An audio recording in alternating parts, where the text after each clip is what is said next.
दिखाया था कि एक कहा जाए काम कर रहे वक्त एक मजदूर की यहाँ पे आग में झुलसने के कारण मौत हो गई थी। उसके बाद तमाम साथी कल से यहाँ पे धरना में बैठे हुए थे बाहर में, और अभी 11-12 बजे का टाइमिंग दिया गया था वार्ता होने का। क्या कुछ वार्ता हुआ, तमाम चीजों को जानेंगे। हमारे साथ देखिए संतोष दा भी है, जो कि लगातार कहा जाए कि कल से यहाँ पे आंदोलन के साथ में इन लोग के साथ में खड़ा थे। संतोष दा, जोहार। जोहार।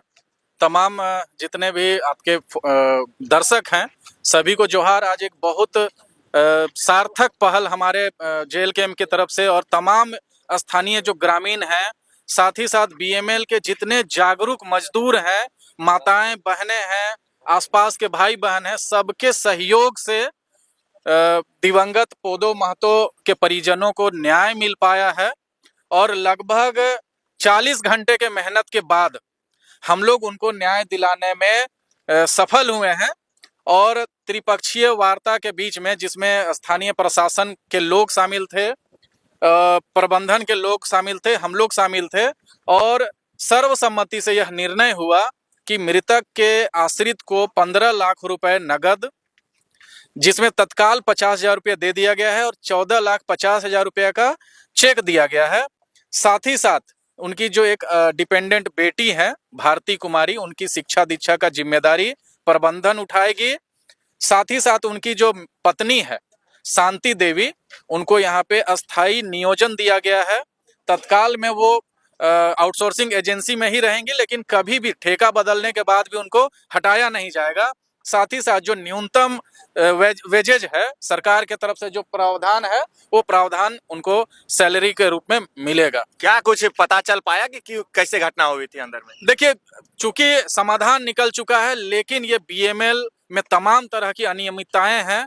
मजदूरों का यहाँ शोषण किया जा रहा है और उनको बंधुआ मजदूर की तरह यहाँ पे खटाया जाता है। ना मिनिमम सैलरी उनको दिया जा रहा है, ना छुट्टी दिया जा रहा है, ना पीएफ दिया जा रहा है, ना ईएसआई की सुविधा दी जा रही है, ना उनको पेड हॉलीडे दिया जाता है, और जबरन 12 घंटे उनसे काम कराया जा रहा है। आपको एक यहाँ पे जी किस तरीके से उनका शोषण किया जा रहा है उसका आलम यह है कि यहाँ जो फर्नेस है, यानी जो भट्टियां हैं जहाँ पे लोहा गलाया जा रहा है, वहां पे तापमान जो है वो 1700 डिग्री सेल्सियस तापमान है।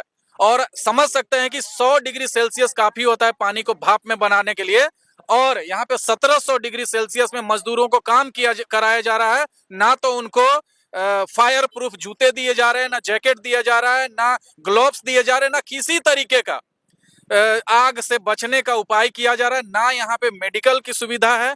एक और बदहाली का आलम देखिए कि जो एम्बुलेंस यहाँ पे इमरजेंसी के तौर पे रखा गया, उसका ड्राइवर को आसपास का अस्पताल का ठीक से जानकारी नहीं है। आपको बता रहे हैं कि इनकी मौत शायद नहीं हो पाती अगर ये व्यवस्थाएं इनको दिया जाता। ये सरासर ये दुर्घटना नहीं है। लोग इसको बोल रहे हैं कि दुर्घटना है, लेकिन हम लोग जो यहाँ पे स्टडी किए, जो रीड किए, जो यहाँ का व्यवस्था को हम लोग समझे हैं, सीधे तौर पे हम कहें तो बीएमएल के द्वारा पोदो महतो की हत्या की गई है। बिहारी दा भी आए हैं, देख रहे हैं कई प्रत्याशी अभी विधायक बन गए और बड़े बड़े गाड़ी में घूम रहे हैं, और आप लोग कहा जाए कि अभी आंदोलन कर रहे हैं।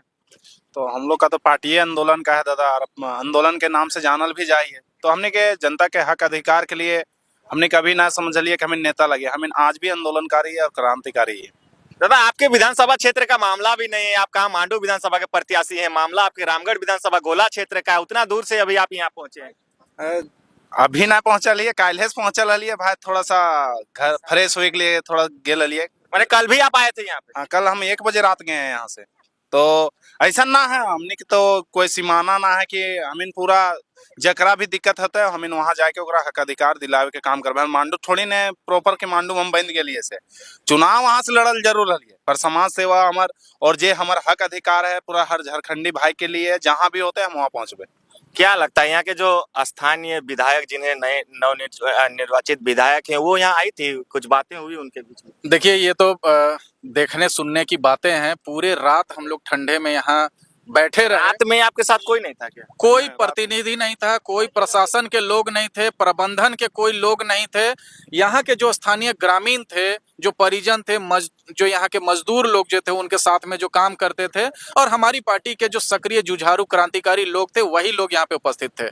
लेकिन जैसे जैसे दिन चढ़ता गया, लोगों को क्रेडिट लेने की होड़ है और एन वक्त पे लोग आके क्रेडिट लेके चले गए, लेकिन हमें उससे कोई फर्क नहीं पड़ता है। हमें इस बात की खुशी है, इस बात का संतोष है कि परिजनों को अंततः न्याय मिल पाया और जो मुआवजा हमने सोचा था, जो परिजनों से हमने डिस्कशन किया था, वो मुआवजा हम लोग दिलाने में सफल रहे।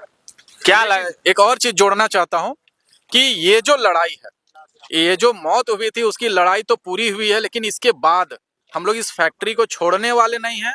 और आपको बता दूं कि हम लोग इसका कंप्लेन जो है वो श्रम विभाग में कर रहे हैं और चीफ इंस्पेक्टर जो है, चीफ फैक्ट्री इंस्पेक्टर से हम लोग उसकी लिखित शिकायत करेंगे। साथ ही साथ इस तरीके की घटना दोबारा इस प्लांट में न घटित हो, उसके लिए फायर सेफ्टी मेजर्स, सुरक्षा के सभी मापक, प्रदूषण से नियंत्रण और जो रासायनिक कचरा यहाँ वहाँ फैक्ट्री के द्वारा फैलाया जा रहा है, मिनिमम वेजेस नहीं दिए जा रहे हैं, मजदूरों के साथ शोषण किया जा रहा है, उनको छुट्टी नहीं दिया जा रहा है, 12-12 घंटे उनसे काम किया जा रहा है, उसके लिए हम लोग लिखित शिकायत करेंगे। और इस बार जो है ये कानूनी लड़ाई हम लोग पार्टी के स्तर पर लड़ेंगे और इन तमाम मजदूरों को, जो यहाँ लगभग 3000 मजदूर काम करें, सभी लोगों को हम लोग न्याय दिलाने का काम करेंगे। अच्छा, ये चीज क्यों हो रहा है कि बार बार कोई भी मजदूर की मौत हो जाती है तो आंदोलन करना ही पड़ता है, कई रात, 2 रात, 3 रात बिताना ही पड़ता है, उसके बाद कंपनी झुकती है और फिर कुछ बातें होती है? देखिए, उसका एक्चुअल जो वजह ये है कि खासकर इस फैक्ट्री के जो ऑनरशिप के मामले के लोग हैं, जो मालिक हैं, जो बीच के लोग हैं, वो रसूखदार लोग हैं, पैसे वाले लोग हैं, ऊंची पहुंच वाले लोग हैं, मंत्री विधायक और मुख्यमंत्री जैसे लोगों को पॉकेट में रखने वाले लोग हैं। तो इन लोग नियम और कानून को जो है जेब में रखते हैं और इन लोग अमानवीय तरीके से मजदूरों का शोषण करते हैं, आर्थिक शोषण करते हैं, मानसिक शोषण करते हैं, उनको प्रताड़ित करते हैं।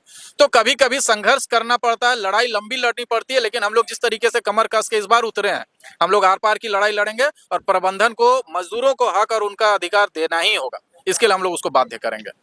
चलिए, तो देखिए, वार्ता यहाँ पे सफलतापूर्वक हो चुकी है। संतोष दार लोग यहाँ